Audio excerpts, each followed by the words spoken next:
So I had a crazy day, crazy workout at the gym today. Legs. Come home, stream, eat. After stream, I pass out in my bed. I wake up a few hours later, which is 2 hours from now.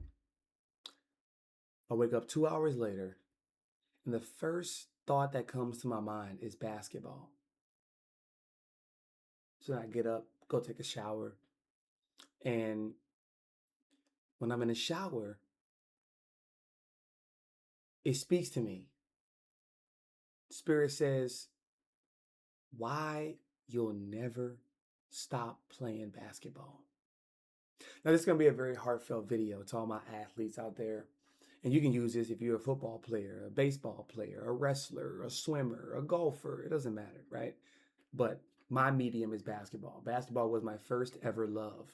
Okay, and I played everything. I done played soccer, basketball, baseball, t-ball, football, tackle, flag, swimming, tennis. I done played it. Putt. I done it all. And at a young age, I gravitated more towards basketball. And this is not really genetic because my dad was a baseball player, right? My mom was a dancer. So, I mean, his second sport was basketball, but basketball was the sport that I cling to. Plus, when I was younger, I did get the most attention and the most validation, if you will, from how good I was, how skilled, how accelerated I was from all the other kids my age, right? Now, fast forward, of course, you go through your sports phase. Sometimes you like it, sometimes you want to train, sometimes you don't, sometimes, you know, it leaves you. But with basketball, man, it became my safe haven very quickly. Like, I found myself loving the idea of just going outside and just playing by myself, getting my own rebounds.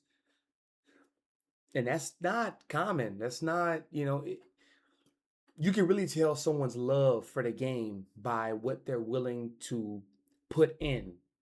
They're not so much focused on the put out, the output. They're focused on what they put into the game, what they put into the sport that they love. And so y'all know my high school story. For those who don't, my high school story, the head coach, he had his favorites. He had his select 7, select 8 players, and I was not in that select. I'm whooping the starters' ass in practice. I'm working my ass off. I'm the first one to practice right after school. I'm the first one to the locker room. First one changed. Sometimes I even put my practice jersey and my shit underneath my clothes so I could just go to the locker room, take it off, boom, all upstairs. First one there, last one to leave. I'm asking, hey coach, how was that practice today for me? Like, what did I do wrong? What did I do good? And he give me some feedback every now and again. I could see he was very tired of it, but I'm relentless. I was relentless, because I'll be damned if I'm more skilled than most of these players, if not all of them, and I'm not getting at least a little bit of playing time. I'm not chump change minutes. And when I did get chump change minutes, guess what? There's multiple games on probably one hand. There's multiple games, the chump change minutes. I'm scoring 5 points in a minute. Scoring 7 points in 45 seconds. No exaggeration. In a minute and a half, I'm scoring 7 points. Does that not show you anything? But that was my story. So you could just imagine the dark space, the dark headspace I was in. Shit. People pleasing. And attempting to please my coach, attempting to please someone who is their main duty is to not see me. I'm trying to be seen from someone who's not attempting to see me at all. They don't want to see me where I'm at, where I'm going, how I'm doing, how I'm going. No, they don't care. And my senior year, the last game of the year, we lose the championship. We lose my senior year. We lose, and this is our last game for seniors. It was three of us, and two of them, one started. One of them was getting really good playing time, and I was the other senior who, bench warmer. And I'll never forget this. He goes to our starter first. He gives his speech to the starter, then our other player, and then I'm last. And he says, well, Jaden, I'm sorry that I wasn't the coach for you. You were a hell of a teammate. You were a great teammate. You brought the energy. You brought it. But I'm sorry I wasn't the coach for you. How you could have told me that my junior year. But I digress, because it transformed me into a completely, I'm not going to say different person, but it transformed me the way that the universe and God knew it was going to transform me into. See what I'm saying? So what did I do? I didn't stop working out. I didn't stop training. I trained harder. I trained more precisely. I trained more organized. So now I'm doing 3-a-days, 2-a-days. I'm focusing more on my strength. I'm doing strength training now and skills training. I'm breaking up my workouts, one with my ball handling, and then I'm leaving the gym, coming back. I'm not even looking at the goal. Don't shoot. Just ball handling, right? Come back to the gym a couple hours later, focusing on shooting, floaters, touches, threes, pin downs, coming off the screen, coming low to high, mid-range, pull-ups, double moves, by myself,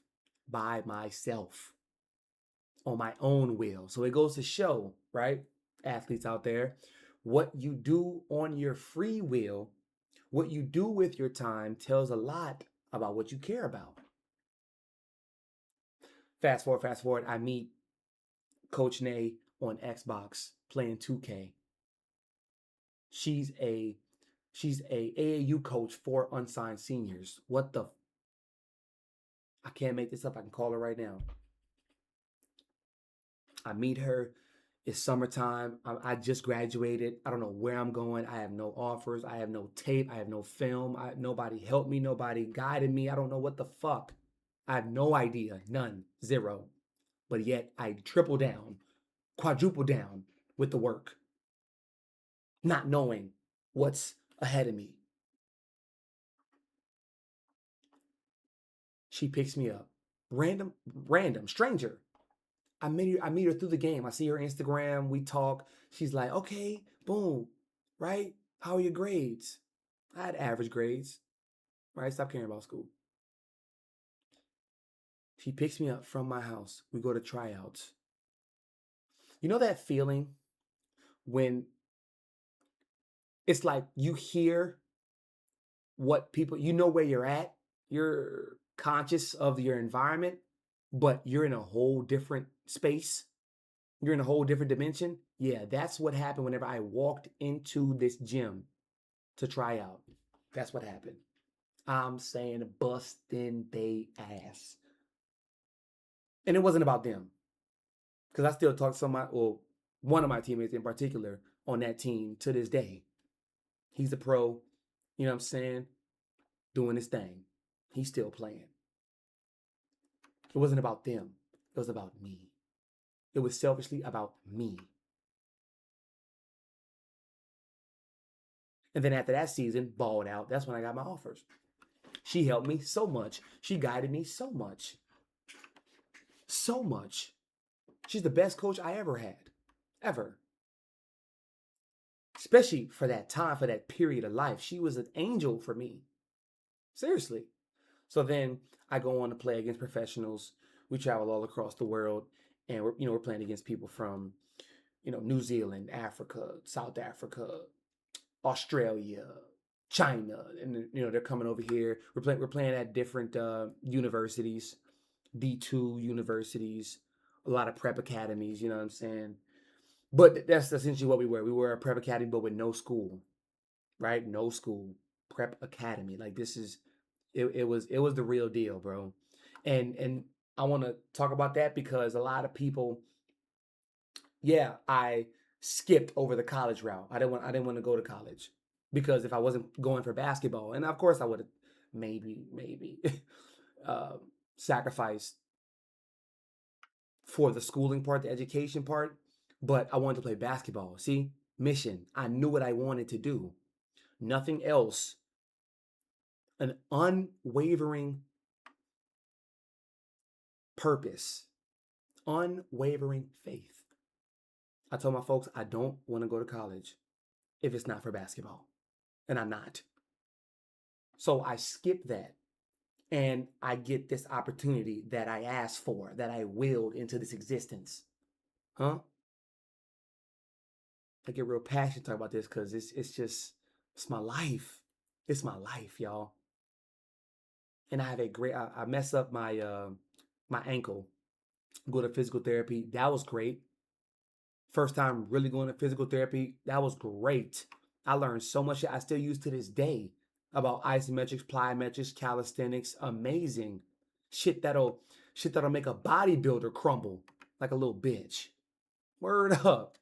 Okay? So that was that for me. Had an amazing time.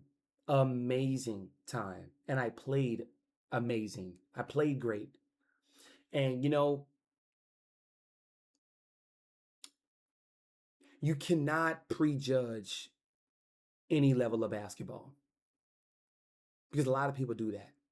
If it's not college, like, where did he play? Or what did he do? You know,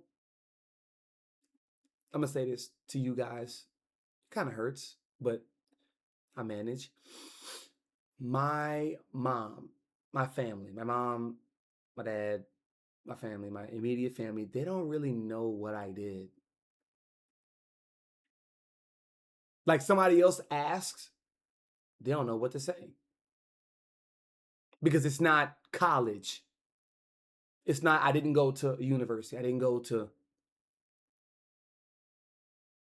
they don't know what to say. And that hurts me because basketball, I love basketball like no tomorrow. I love it. I'm a coach now. I love that. I love the game. But it's for me. It was for me. It's not really for them. I don't give a shit what anybody else says. What is he doing now? I don't care. Older folks, grown folks, man, they indoctrinate their ways. Like you got to go through the generic, graduate high school and go to college and then get your degree and get your bachelor's, master's, if you will, or if you want to do that, and then get a job in that field and then move on and then, maybe travel, get a job here, out of state, whatever the shit. That will never be my life. Never has been, never will be. That's not what God in the universe has for me. Ultimately unorthodox. So I gave y'all that blueprint. I gave y'all that story. Why? Because I will never quit. I will never stop playing basketball. I still feel great. I play great. Greater, actually, because I'm wiser, I'm smarter, I'm more mature with the game. It's so much more simplified in my mind. And I've been a coach for the past 2 years. Last year I coached 9 and 10s. This year I'm coaching 11 and 12s. We had a winning season the first year coaching, and this year. We got game 6 this Sunday coming up. So I love the game. I love the game. I love the game of basketball. And I'm gonna leave y'all with this. To all my athletes, all my basketball players who made it this far, please understand, as many times as your preferred sport, basketball, has hurt you, has hurt me, from knee injuries to back injuries to shin injuries to Achilles injuries to ankle injuries, right? Finger, whatever. To all these different injuries, guess what you do? You come back. You come back to the same thing that caused you so much pain. You come back to the same thing that hurt you. You know what type of deranged person you got to be to come back to the thing over and over again that hurt you? Whether it's indirectly or directly or both, it's voluntary or involuntary. goes to show the love that we have for basketball, for your sport. So always remember, what's lost can always be found. But you must focus on the input more than the output. Don't even really, I'm going to say, don't even give the output too much thought. Of course, it's inevitably going to happen because, you're like, I'm putting this in. What am I going to get out? Or what am I projected? What's my trajectory that I'm going to get out of this? It's going to happen. But input is first. Input is first. Concise input is first. So as many times as we've been hurt, we come back. It is our peace. It is our safe haven. It is our serene Zen place. Our mind is just blank. We are free of judgment. We are free of money, of criticism, of everything. And this is why I strongly despise the way of the land when it comes to basketball, like on social media, that is. That's why I stopped watching it. I've been blocked. All that ball is life, all that dumbass shit, only because it's too much of this. It's storylines. It's not like I want to show of course, the competitiveness of the game, but what hoopers say to each other, good hoopers at a exceptional level, pro level, semi-pro level and up, right? What they say to each other when nobody's bouncing the ball. The dap-ups, the conversations, the camaraderie. Ain't no goddamn frat. It's brotherhood through a basketball. It's brotherhood through a basketball.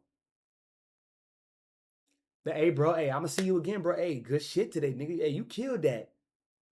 Stay safe. Be aware out there. And I met him for the first time. You can't buy that. You cannot fabricate that. That's why I love the game so much. That's why I'll never stop playing, ever. I'll never stop playing. Because in my mind, I'm always a pro. And I've been a pro since I graduated high school. I've been a pro. And guess what? The people who I play against, the random strangers I play against, they know. They know. But my family, they don't really know. They don't really know. And then they haven't seen me because in high school, I wasn't playing. You get me? I wasn't playing in high school, so I didn't want them to come to the games because I feel embarrassed. So I told them, stop coming to the games. And, I had a family that came to all my games. Mima always come to the game. My mom, dad, always made the games. And that was like, our bonding time, our family time. We support one another. That's what we do.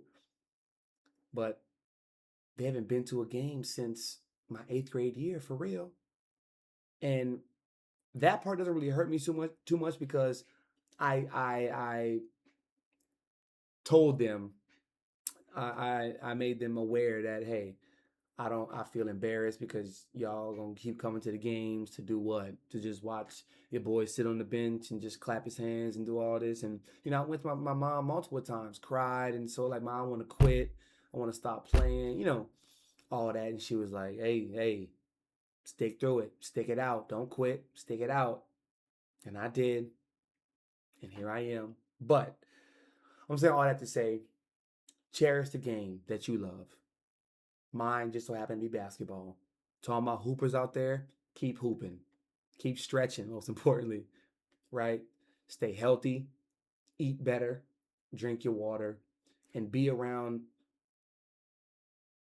judgment-free individuals because they will help you prosper in life. I love y'all. It's your boy JB. Catch y'all next video. Amen.